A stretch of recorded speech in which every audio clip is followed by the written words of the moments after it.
The interview room felt colder than it should, smelling of expensive cologne and missed opportunities. The CEO closed the folder and didn't look up. "You're not hireable," she said flatly, her voice echoing like a final judgment. Silence followed. The single dad nodded once, his eyes calm despite the storm of bills waiting for him outside, picked up his worn jacket, and walked out without arguing. No anger, no begging, just a man who knew his value. 10 seconds later, the CEO stood abruptly, pushed her chair back, and ran toward the door, realizing she had just made a terrible mistake. Daniel Harper was 39 years old. He was a man who moved with a quiet, deliberate grace. His eyes held the depth of someone who had seen the storm and survived. For the last 2 years, he had been a single father to 6-year-old Maya. Since the accident that took his wife, Sarah, Daniel's world had shrunk to a very specific set of priorities. His mornings began at 5 a.m. The house was always quiet, only the hum of the refrigerator for company. He packed Maya's lunch with surgical precision. He cut the crusts off the sandwiches. He sliced apples into perfect stars. He checked her backpack 3 times to ensure her inhaler and her favorite drawing pad were inside. Every morning, he would kneel in front of her. He would look her in the eyes and say, "You are brave, you are kind, and I am always coming back for you." Maya would nod, her small fingers gripping his calloused hands. Daniel was a former senior operations manager for a global logistics firm. He was brilliant at fixing systems. He could look at a broken supply chain and see the solution in seconds, but his own life had broken in a way that no spreadsheet could repair. He had been unemployed for a year. The gap on his resume was a giant red flag to corporate recruiters. In every interview, the questions were the same. "Why the long break, Mr. Harper? Are you willing to work 60-hour weeks? Can you travel at a moment's notice?" Daniel always answered with a devastating honesty. "I am a father first," he would say, and he would watch their interest evaporate instantly. He saw the way they looked at him, as if being a dedicated parent was a defect in his character. As if love was a distraction from profit. Today was supposed to be different. Weston Industries, a titan of the tech world. The office was a cathedral of glass and steel. It smelled of expensive perfume and cold ambition. Claire Weston, the 36-year-old CEO, sat across from him. She was a woman built of sharp angles and cold efficiency. She was known as the Iron Queen of the industry. She didn't look at Daniel. She looked at the paper. "The gap is significant," Claire said, her voice like a razor. "I was raising my daughter," Daniel replied softly. Claire looked up then. Her eyes were hard. "This company moves at the speed of light, Daniel. We don't have time for personal obligations. We need leaders who are 100% here, day and night." Daniel didn't blink. He looked at her expensive watch, then at her tired eyes. "Stability is what creates speed, Ms. Weston. A man who manages a household alone knows more about logistics than anyone in this building." He leaned forward slightly. "I don't just move boxes. I manage lives. I ensure that a 6-year-old feels safe in a world that took her mother. If I can do that, your shipping delays are nothing." Claire's expression tightened. She felt a flicker of something. Maybe recognition, maybe annoyance. She saw the slight fraying on his collar. She saw the strength in his jaw. She closed the folder with a sharp thud. "You're not hireable for this role. You're too distracted. We need soldiers, not nannies." Daniel felt the sting. It was familiar, but it didn't break him. He stood up, smoothed his worn jacket, and gave a slight nod. "I understand. Thank you for your time, Ms. Weston. I hope you find the soldier you're looking for. I hope they're worth what you're giving up." He walked out. He didn't look back at the glass walls or the shiny floors. He walked into the elevator, his heart heavy but his head high. He chose his dignity over her desperation, even when the rejection burned in his chest like cold ash. Human mark. Daniel chooses dignity over desperation, even when rejection burns deeply. Daniel stepped out of the elevator. The lobby was bustling with young, hungry professionals. They were all staring at their phones, moving like drones in expensive suits. He stepped into the humid afternoon air and took a long, shaky breath. His first instinct was to check his watch. Maya's school ended in 40 minutes. He didn't call a friend. He didn't vent on social media. He called the school to confirm he was on his way. He had $17 in his wallet. He had a daughter who needed new shoes, but he felt a strange sense of peace. Inside the executive suite, Claire Weston sat in a silence that felt heavy. She stared at the closed door. She expected Daniel to fight, to explain, to sell himself. Most people begged for a job at Weston Industries, but he had simply walked away. Something in the way he held his shoulders bothered her. He didn't look defeated. He looked resolved. Her assistant, Sarah, entered the room with a stack of files. Sarah had been with Claire for 5 years. She saw things Claire missed. "The Harper file?" Sarah asked, noticing Claire staring at the empty chair. "I passed," Claire said, leaning back. "He's a liability. Too many home issues. He wanted to talk about stability when we need growth." Sarah hesitated. She set a secondary folder on the desk. "Did you see the addendum to his resume, Claire? The part the headhunter didn't highlight?" Claire frowned. "I saw the gap. That was enough." "Look at the crisis management report from 3 years ago," Sarah said quietly. "The port strike in Singapore. It was a nightmare. Millions lost every hour. 3 other managers quit or had breakdowns." Claire opened the folder again. "Daniel Harper didn't quit," Sarah continued. "He stayed on site for 20 days. He slept on a cot in the warehouse. He ensured every employee was fed. He talked to the union leaders like they were human beings. He didn't leave until the last person for accounted for and the ships were moving." Claire read the testimonials. "A leader who protects his flock. Integrity that cannot be shaken by profit." Claire's mind began to race. She looked at her own desk. A mountain of work. A life of lonely dinners in 5-star restaurants. A calendar filled with people who wanted things from her, but nobody who actually cared for her. She remembered her own father. He was a single dad too, a construction worker. He used to come home with dust in his hair and grease on his hands. He was tired, always tired, but he never missed her dance recitals. He used to sit in the back row, still in his work boots, clapping louder than anyone. He used to say, "Claire, a man who can't keep his word at home can't be trusted in the world.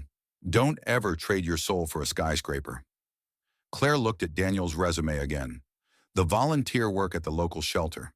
The logistics he organized for the flood victims last year. He wasn't unhireable. He was the only person in the city who was actually qualified, because he understood that people weren't just assets.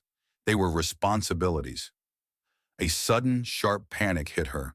She had just insulted the most valuable man she had met in years. She had called him a nanny when he was a guardian. Claire stood up so fast her chair hit the wall. "Where is he?"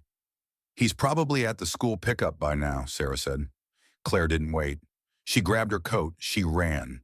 She didn't take her private elevator. She took the stairs. She ignored the stares of her directors as she sprinted past the boardroom. "Ms. Weston, the Q3 meeting," someone shouted. "Cancel it," she yelled back. She reached the lobby as the doors were closing. She burst through the heavy glass doors into the sunlight. Her lungs burned. Her heels clicked like gunfire against the concrete. She saw a silver sedan idling near the curb. It was an old car, but it was spotless. Daniel was leaning down, helping a little girl in a yellow raincoat into her seat. The girl was laughing, showing him a drawing. Daniel was smiling, a real warm smile that Claire hadn't seen in the interview room. It was the most beautiful thing Claire had seen in months. She realized she had been chasing the wrong kind of success. "Daniel!" she shouted, her voice breaking the afternoon quiet. He looked up. He was surprised. He stood up slowly, but he didn't let go of Maya's hand. "Ms. Weston, is there a problem?" "Yes," Claire panted, stopping a few feet away. "There is. I'm the problem." Human mark. Maya grips her father's hand tightly, unaware she is standing at a turning point. Claire slowed to a stop, her breath coming in ragged gasps. The humidity made her hair stick to her forehead. She looked nothing like the CEO on the cover of magazines. She looked human. Maya squinted at her. "Is this the lady from the tall building, Daddy? Is she sick?" Daniel didn't answer right away. He kept his body between the CEO and his daughter. Ms. Weston, did I forget my jacket? I can come back for it tomorrow. I was wrong, Claire said. She didn't use her boardroom voice. I looked at your life as a series of subtractions. I saw the time you spent with her as time stolen from me, from the company. She stepped closer, her voice lowering so only Daniel could hear. I realized that a man who can sacrifice a career to protect his daughter is the only man I want protecting my company. I'm not just offering you a job, Daniel. I'm asking for your help. Daniel stood up straight. He didn't smile. I'm not looking for a handout, Claire, and I'm not going to apologize for being a father. If you hire me, you hire the man who leaves at 4. I'm not asking you to apologize, she replied. I'm asking you to teach us how to be human again. My directors are burnt out. My staff is miserable. We're successful on paper, but we're dying inside. She explained the situation, the high turnover, the fear. We move fast, Daniel, but we're crashing. We need stability. We need a foundation. Daniel looked at Maya. The little girl was tracing the patterns on her raincoat. He thought about the bank account. He thought about the stack of final notice letters on his kitchen table. But he also thought about the promises he made to Sarah. I have conditions, Daniel said. Claire didn't flinch. Name them. I leave at 4:30, every day. No exceptions. If Maya has a fever, I'm gone. If she has a school play, I'm in the front row. And my office. It needs to be a place where she can stay if daycare is closed. Claire nodded. Agreed. Anything else? I want to change the culture. No more mandatory overtime without double pay. No more shaming people for having lives. If someone needs to see their kid's soccer game, they go. This was the sticking point. The board of directors would see this as a declaration of war. They believed that time was money, but Claire looked at the way Daniel held Maya. She saw the way Maya looked at him, with total unwavering trust. I'll handle the board, Claire said. I'll stake my reputation on it. Just please, don't walk away. Daniel looked at her for a long time. He saw the sincerity in her eyes. I'll see you Monday at 8 a.m., Miss Weston. The news hit the company the next day. The unhireable dad was the new chief of operations. The board was furious. They called an emergency meeting. 6 men in expensive suits sat around a mahogany table, red-faced and shouting. He's a part-timer, Claire. You've brought a wolf into the fold. He's a father, Claire said calmly. She stood at the head of the table, her hands flat on the surface. And if he can manage the chaos of grief and a 6-year-old alone, your quarterly reports will be easy for him. He isn't a wolf. He's the shepherd we've been missing. Daniel started on Monday. He didn't make a big speech. He didn't fire anyone. He just started fixing things. He streamlined the logistics. He cut the wasted 3-hour meetings down to 20 minutes. He showed them that efficiency wasn't about more hours. It was about better ones. He taught them that a man who is happy at home works twice as hard when he's in the office. He rejected the old symbol of corporate success. He stopped the stay late to look busy culture. One evening, a senior VP tried to challenge him.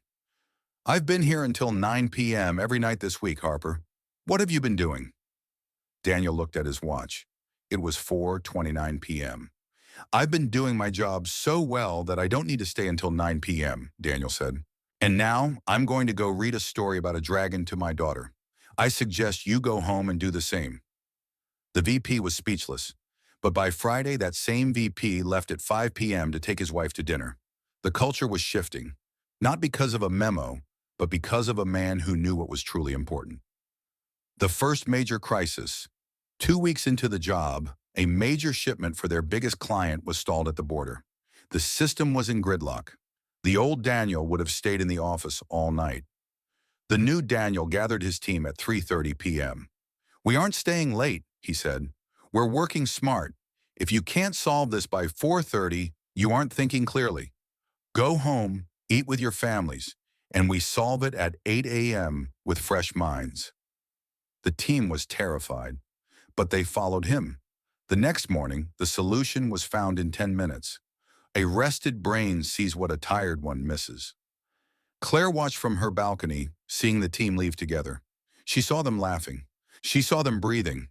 She realized that Daniel hadn't just changed the schedule. He had changed the air in the building. Symbol rejected. The idea that commitment to family is a weakness. The changes were subtle at first. People started bringing photos of their families back to their desks. The atmosphere of fear began to evaporate. Team morale didn't just rise, it soared. For the first time in years, the employees at Weston Industries felt like people. Daniel was the quiet center of it all. He worked with a calm focus that was infectious. Claire found herself staying later, not because she had to, but because she was watching him. She was learning. She was learning that leadership wasn't about being the loudest voice. It was about being the most reliable. One afternoon, Claire walked past Daniel's office. She saw a junior employee sitting there, crying quietly. Under the old regime, this employee would have been reprimanded for unprofessional emotionalism. But Daniel was simply handing her a tissue and listening. "My son has his first piano recital today," the woman sobbed. "But my manager said if I leave, I'm off the project." Daniel didn't look at the project files. He didn't check the deadline. He looked at the woman and said, "Go, record it for me. I want to see the video tomorrow morning." But the deadline doesn't care if you're sad, but your son cares if you're there, Daniel said gently. He then picked up the phone and called the manager. He didn't yell. He just said, "If we can't manage a project without forcing a mother to miss her son's milestone, then we are failing as managers. I'll take over her tasks for the next 2 hours. She's going home." Claire stood in the hallway, leaning against the glass. She realized that the Iron Queen was melting. She started to wonder when was the last time she had done something just for herself. She walked back to her office and canceled her late-night dinner with a cold venture capitalist. Instead, she went to a small bookstore and bought a novel she had wanted to read for years. One rainy Tuesday, Maya's school was closed due to a power outage. Daniel brought her to the office. She sat in the large conference room with a box of crayons. She drew a picture of the tall building, but she added flowers and a big smiling sun. The directors walked past, intending to complain about the unprofessional environment, but they stopped when they saw her. They saw Daniel leaning over, helping her choose the right shade of blue for the sky. They saw a man who was powerful because he was gentle. One by one, they started to smile. They remembered their own kids. They remembered why they were working so hard. Claire walked in and sat next to Maya. "That's a beautiful son, Maya," Claire said. The little girl looked up, her eyes bright and curious. "Are you the lady who ran after my daddy? He said you were very fast." Claire laughed, a real soft laugh that reached her eyes. "I had to be fast, Maya.